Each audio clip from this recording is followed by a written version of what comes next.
천주교 광주대교구가 내년 1월부터 시국미사를 재개하기로 했습니다. 국가기관의 대선 개입을 물타기 위해 무차별적인 종북몰이가 이어지고 있다고 밝혔습니다. 정부와 여당이 일제히 종북몰이에 나서고 있습니다. 민주당은 종북 논란에 걸려들면 헤어나기 어렵다는 판단에 따라 제 목소리를 내지 못하고 있습니다. 해양관광 시대를 맞아 연안 여객선의 인기가 높아지고 있습니다.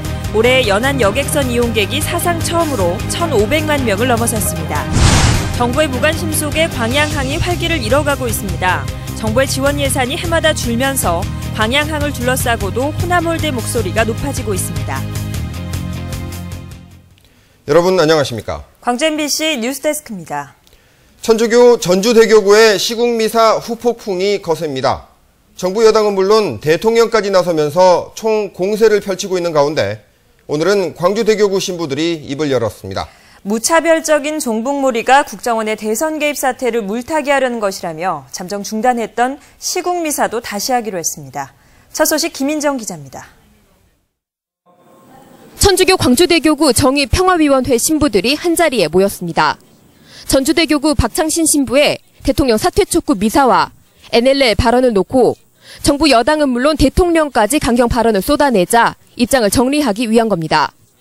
신부들은 보수 세력들이 박창신 신부의 일부 발언만 확대 왜곡하고 있다며 사태의 본질은 국정원이라는 국가기관이 대선에 개입했다는 것이라고 강조했습니다. 대통령께서 성공한 정치인으로 남기를 바란다 하는 요구를 계속했죠. 근데 아무 대답이 없었죠. 그런 그 끄트머리에서 나온 이야기가 그러면 정치에 대한 생각이 만일에 없으시다면 그만두는 것이 낫지 않느냐 이런 얘기를. 그러면서 이달 들어 중단한 시국미사를 내년 1월부터 다시 재개하기로 했습니다. 천주교 광주대교구 정의평화위원회는 이미 지난 7월 국정원 사태의 해결을 촉구하는 시국선언을 낸 바 있고 9월부터 10월까지 시국미사를 진행하고 광주 시내 거리 행진을 벌이기도 했습니다. 정의평화위원회는 그동안 시국미사에서 대통령의 책임 있는 사과를 요구했지만 박창신 신부처럼 대통령의 사퇴를 요구하지는 않았습니다. 다른 지역보다 앞서 시국미사를 진행해왔던 광주대교구 정의평화위원회가 앞으로 진행할 시국미사에서 어떤 입장을 내놓을지 주목됩니다. MBC 뉴스 김인정입니다. 정의당 천호선 대표는 오늘 전남도청에서 가진 기자회견에서 박근혜 대통령까지 직접 나서 사재단을 협박하고 대선 불법 개입 국면을 벗어나는 호재로 삼으려 한다며 정치적 반대자를 용공으로 몰아 탄압했던 유신시대의 형태와 다르지 않다고 덧붙였습니다. 분단 국가의 현실에서 종북이라는 말은 블랙홀 같습니다. 다른 이슈들을 모두 삼켜버리는 종북 논란은 특히 정치와 만났을 때는 폭발력이 증폭됩니다. 윤근수 기자입니다. 시국미사 발언에 정부와 여당이 총공세입니다. NLL 발언엔 대통령까지 직접 나섰습니다. 죽음으로 나라를 지킨 장병들의 사기를 꺾고 그 희생을 헛되게 하는 일들이 많이 일어나고 있습니다. 박 대통령의 시정연설 이후 특검을 요구하며 정부와 여당을 밀어붙이던 민주당에 대해서 새누리당은 마치 기다렸다는 듯 종북 카드로 반격했습니다. 대통령 하야 운동을 벌이는 시민단체들과 소위 신야권 연대를 결석한 만큼 이들의 활동에 대한 명확한 입장을. 민주당은 선긋기에 바쁜 모습입니다. 북의 연평도 포격은 용납될 수 없는 도발이었습니다. 국가 안보에 관한 한 민주당은 추호의 흔들림도 없다는 것을 분명히 해둡니다. 진보당에 대한 정당 해산 심판 청구 때도 민주당은 유감을 표명하는 수준에서 선을 그었습니다. 종북 논란에 걸려들면 헤어나기 어렵다는 정치적 셈법이 작용한 걸로 보입니다.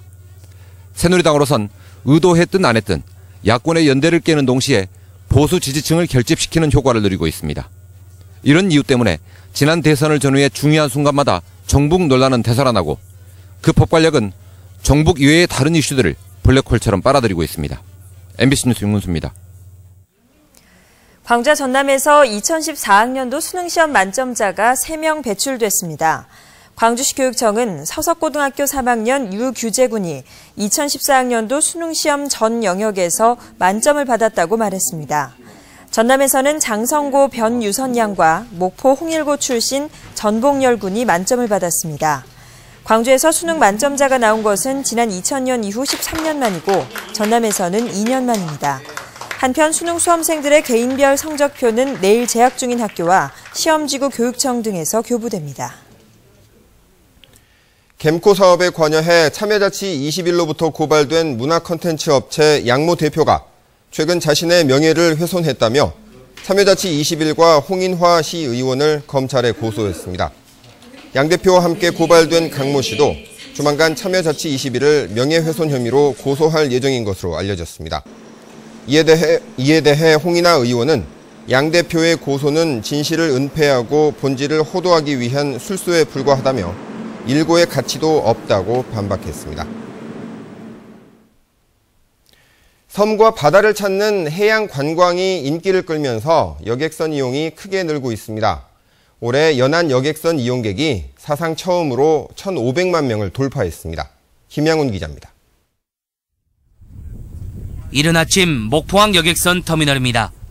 목포에서 제주로 출항하는 첫 배를 타기 위해 관광객들이 북적입니다. 서남의 섬을 잇는 목포와 완도 등 여객선 터미널에는 요즘 평일 주말할 것 없이 이용객이 붐비고 있습니다. 전국 연안 여객선 172척이 98개 항로를 오가고 있는데 목포권은 전체의 42%를 차지하고 있습니다. 배를 타면은요 속이 시원하고 가슴이 빵 뚫리는 기분이에요. 너무 아름다운 전경과 해양관광 시대를 맞아 올해 연안 여객선 이용객이 사상 최고를 기록했습니다. 지난 2003년 1,000만 명을 넘어선 여객선 이용객은 10여 년 만에 1,500만 명을 돌파했습니다. 하루 평균 이용객은 5만여 명에 달합니다. 섬 주민을 제외한 관광객 수송 실적도 9월 말까지 1,007만여 명으로 지난해 같은 기간보다 14% 늘었습니다. 해양관광 수요가 늘어난 만큼 터미널과 화장실 등 편의시설 확충이 뒤따라야 합니다. 연안 여객선을 이용하는 여객이 최초로 1,500만을 돌파했습니다. 앞으로도 편의시설 확보와 쾌적한 서비스, 안전운항 확보해서 여객이 불편이 없도록 최선을 다하겠습니다. 또 섬 주민들에게만 적용되는 여객선 운임 보조를 일반인들에게까지 확대해 섬 관광 요금 부담을 줄이는 것도 앞으로 남은 과제입니다.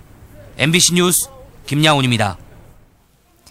투포트 정책이라고 하죠. 부산항과 광양항 두 항구를 우리나라의 핵심 물류 항구로 육성하겠다는 정부의 오랜 정책 기조인데요. 하지만 정부 지원도 부족하고 연관 사업도 지지부진해서 항만 정책에도 지역 홀대 우려가 커지고 있습니다. 문영철 기자입니다. 대일본 무역 관계에서 광양항이 새롭게 부각되고 있습니다. 저렴한 물류 비용과 넓은 배후 부지, 일본과 가까운 지리적 이점 등이 강조되고 있는데 일본 규슈와 부산항, 여기에 광양항까지 연계해 새로운 초국경 광역 경제권을 만들자는 의견도 나오고 있습니다. 일본은 인근에 위치한 한국의 항만을 이용 일본 내 최종 배송지로 바로 운송하는 방법을 선택하기 시작했습니다. 국경을 초월한 물류 거점화를 꾀하고 있는 것입니다. 광양항은 2차적 산업 클러스터가 구축될 수 있다는 점. 하지만 이런 상황에도 불구하고 광양항 활성화를 위한 대내외 여건은 여전히 녹록치만은 않습니다. 가장 큰 문제는 정부 지원 부족. 광양항 지원 예산은 해마다 줄어들어 올해는 120억 원대에 그쳤고 출범 당시 떠났던 부채도 아직 8천억 원이나 남아 있습니다. 이에 따라 경쟁력 확보에 필요한 주요 시설 확충도 엄두를 내지 못하는 상황입니다. 원리금 상환하고 하면 크게 부족하기 때문에 여력이 없는 형편입니다. 냉동 냉장 창고에 신축한다든가 어떤 부두, 노후화된 부두에 리모델링 하는데 드는 비용에 대해서는 좀 저희들 한계가 많이 있습니다. 여기에 항만 활성화의 중요한 요소인 카페리 운항도 마땅한 사업자가 나타나지 않으면서 좌초될 위기에 놓였습니다. 금년 말까지 선사들이 결정을 못하면은 일단은 올해 예산을 활용이 어렵게 됩니다. 따라서 일단은 중단을 하고 내년이라도 적정 선사가 나타난다면 심사를 해서 여수 엑스포장이 이어 지역의 주요 성장 동력인 광양항마저 침체될 상황에 빠지면서 정부의 호남 홀대에 대한 비판의 목소리는 더욱 커지고 있습니다. MBC 뉴스 문형철입니다. 구례군수 주민소환 투표를 앞두고 29일부터 이틀 동안 사전투표가 진행됩니다. 구례군 선거관리위원회는 개정된 선거법에 따라 이번 주민소환 투표에서도 12월 4일 본투표에 앞서 구례군 내 각 읍면사무소에서 29일과 30일 이틀 동안 사전투표를 진행한다고 밝혔습니다. 또 유권자들의 이해를 돕기 위해 내일 오후 3시 40분부터 광주 MBC를 통해 소환 청구인과 소환 대상자의 합동 연설회를 방송할 예정입니다.